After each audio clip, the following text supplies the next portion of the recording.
Channel 4's Janice Harris has been at the home on Los Robles Avenue all day long, and she joins us now live on this. Janice?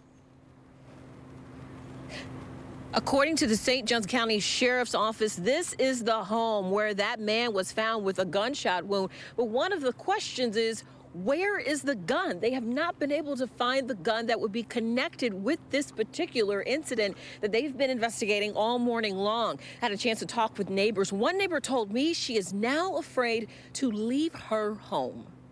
What began as a welfare check is now a possible homicide investigation after police found a man dead with a gunshot wound in this house.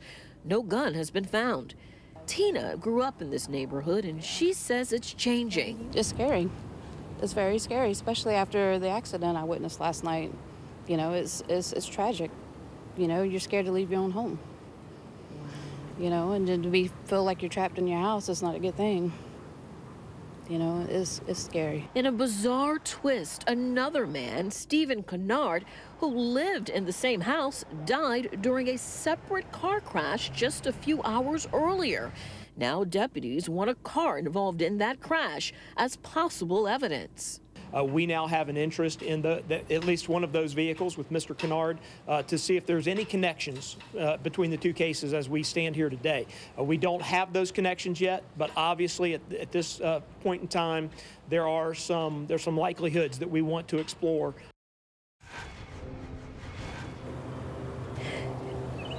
And again, you hear him mentioning that they want to try to find a connection, if there's a possible connection between this death and also one of the vehicles that Stephen Kennard was in during his deadly accident. Now, you see the yellow tape is still surrounding a small portion of the home. They're still very concerned as far as doing this investigation, making sure they get all of the information. But this is the closest we've been able to get to this home throughout the entire day. We do know, as confirmed from the sheriff's office, that they were roommates.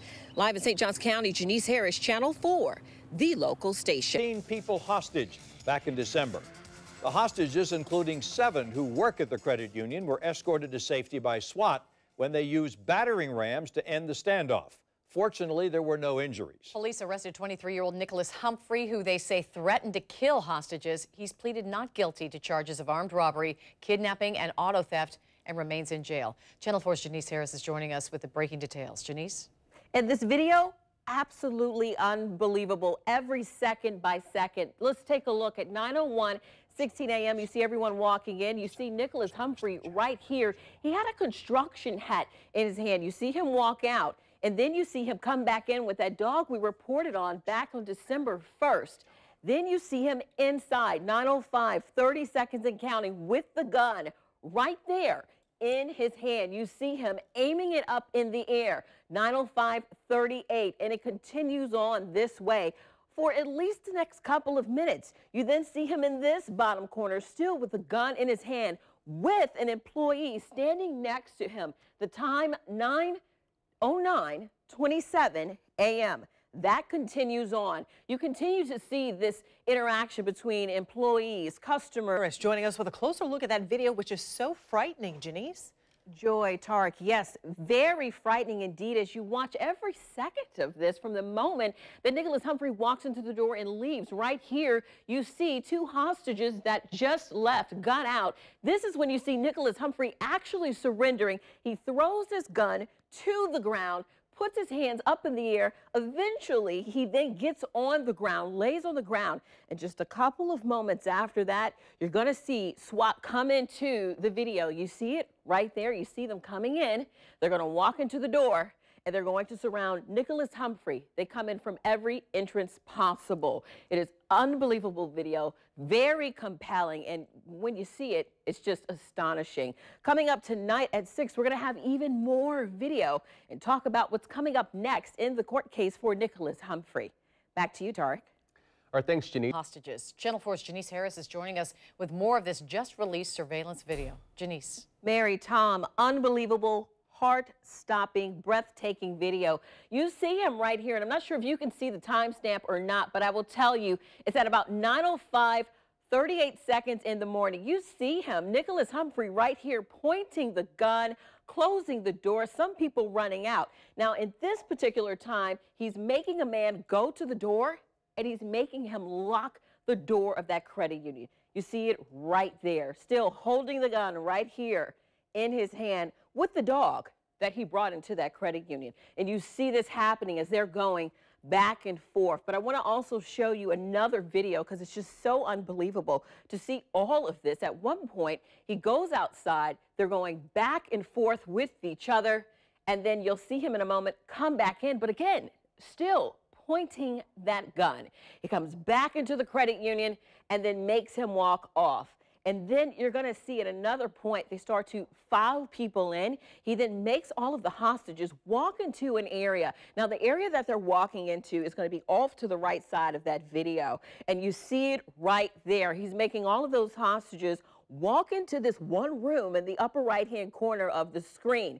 Then at another point, as we move forward into this video, he makes some of the hostages get down on their knees. And you see in just a moment in this video what he's doing, still pointing that gun at them. Unbelievable, with those 3 hostages right there with the dog he brought inside of that credit union. It continues to go on. Later on, some of the hostages finally getting out, and you see them running to safety as they did that morning. Another hostage there running out for safety as well. Another woman getting out of that credit union. Shortly after that, you are going to see him at some point surrender. But it was so unbelievable to see what is happening right here. You're also going to see SWAT come into this next video as they then are able to take control of that credit union. And you see them right there. They're coming in. Various individuals with SWAT. You see Humphrey putting his hands behind his back. You see SWAT coming in from the front door as well. This happening at 10:57, 50 seconds and counting, just in case you can't see that timestamp. And remember, this all began at 9 a.m. when the credit union first opened. Now, you can visit our website later tonight, news4jax.com, to see all of these various clips that we have put together to present to you for the 5, 5:30, and 6 o'clock. But it just takes your breath away looking at this. Nicholas Humphrey due back in court on March 23rd. Mary, back to you. Thank you, Doing the investigation for 2 days and has learned more about the child's injuries that led to his death. Janice. Mary, Tom, this is 5-month-old Cooper. Police say he suffered a skull fracture before he died. Friends and family are stepping in to help his parents deal with this tragedy. Yeah, he was a cute guy.